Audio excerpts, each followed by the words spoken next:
Hello everyone.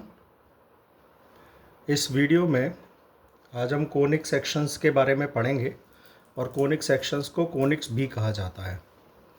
Previous classes में हमने बहुत से कर्व्स के बारे में पढ़ा था, जैसे triangles, quadrilaterals, various kinds of triangles and various kinds of quadrilaterals और स्ट्रेट लाइंस एटसेट्रा। आज हम इस वीडियो में समझेंगे कोनिक सेक्शंस या कोनिक्स के बारे में। तो कोनिक्स में बेसिकली सर्कल, पैराबोला, एलिप्स और हाइपरबोला आते हैं।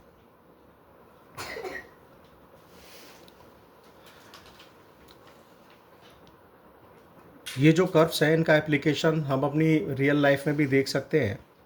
यूजुअली सर्कल का एप्लीकेशन हमने व्हील्स और गियर्स में देखा है। पैराबोला का एप्लीकेशन हम वेरियस काइंड्स ऑफ रिफ्लेक्टर्स में देखते हैं, जो लाइट्स के रिफ्लेक्टर्स होते हैं।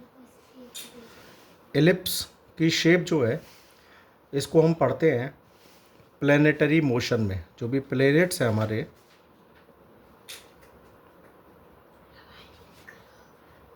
वो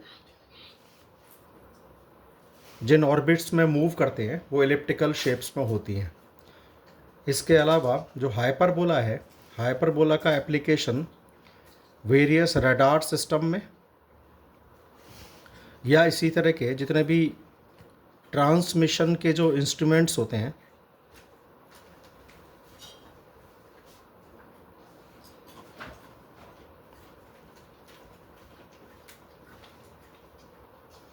जो भी सिग्नल्स का जो ट्रांसमिशन किया जाता है, उनके इंस्ट्रूमेंट्स में हम इन शेप्स का यूज़ देखते हैं।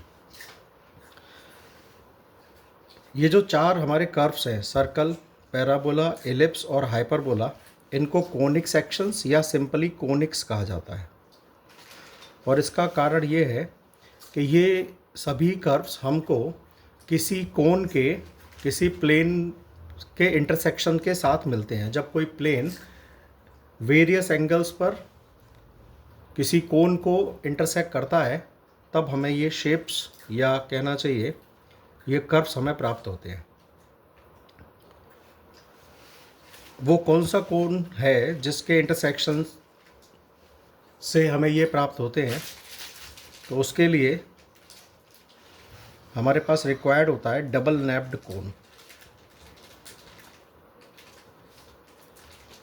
अगर हम डबल नैप्ड कोन की बात करें तो मान लीजिए एक हमारे पास में कोई फिक्स लाइन है और इस लाइन से अल्फ़ा एंगल फॉर्म करती हुई अनदर इंटरसेक्टिंग लाइन है। जब हम इस इंटरसेक्टिंग लाइन को इस फिक्स लाइन के अबाउट रोटेट करते हैं तो हमें जो शेप मिलती है उस शेप को ही डबल नैप्ड कोन कहा जाता है। और इस तरह से हमें एक डबल नैप्ड कोन मिलता है। इस डबल नैप्ड कोन में जो हमने इनिशियली फिक्स लाइन ली थी, इसको एक्सिस कहते हैं, और जिस लाइन को, जो कि अल्फ़ा एंगल पर थी, जिस लाइन को रोटेट किया जाता है, इसे जनरेटर कहा जाता है। ये दोनों पार्ट कोन के जो है नैप्स कहलाते हैं। अब क्योंकि इस फिगर में दो नैप हैं, so that's Y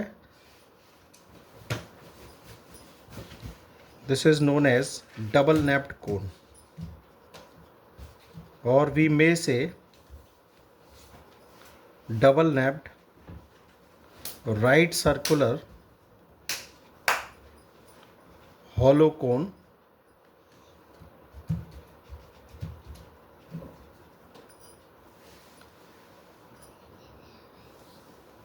that is extended up to both the direction.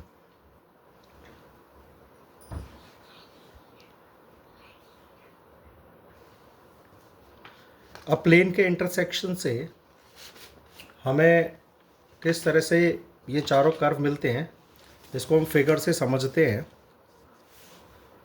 For example, अगर मान लीजिए हम किसी प्लेन से एक नैप को परपेंडिकुलरली इंटरसेक्ट करते हैं, यहाँ पर हम ये देख रहे हैं जो बीटा एंगल जो फॉर्म हो रहा है ये एक्सिस और प्लेन के बीच में है। अगर ये एंगल 90 डिग्री का होता है तो जो इसका जो इंटरसेक्शन है, अगर हम इस इंटरसेक्शन का टॉप व्यू देखेंगे तो हमें एक यहाँ पर सर्कल मिलेगा।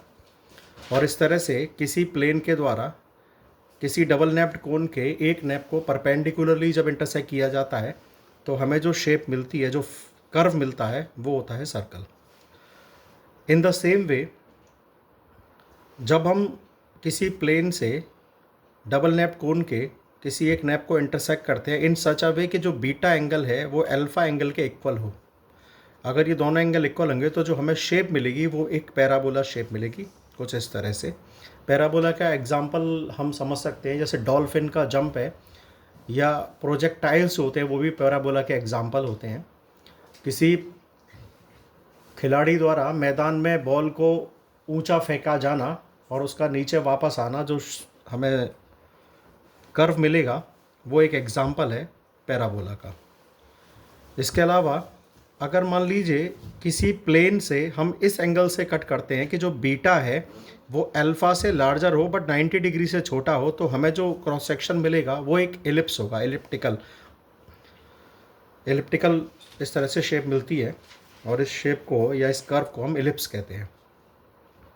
इसी प्रकार से अगर मान लीजिए हम प्लेन से इस तरह से इस डबल नैप कोन को कट करें कि इसके दोनों नॉप इंटरसेक्ट हो जाएं, और इस केस में जो बीटा की वैल्यू है वो 0 से बड़ी होगी और अल्फ़ा से छोटी होगी, तो ये दोनों साइड में इसके दोनों नैप जो हैं वो इंटरसेक्ट हो जाएंगे और इस तरह से जो हमें जो शेप मिलेगी ये शेप कहलाएगी हाइपरबोला।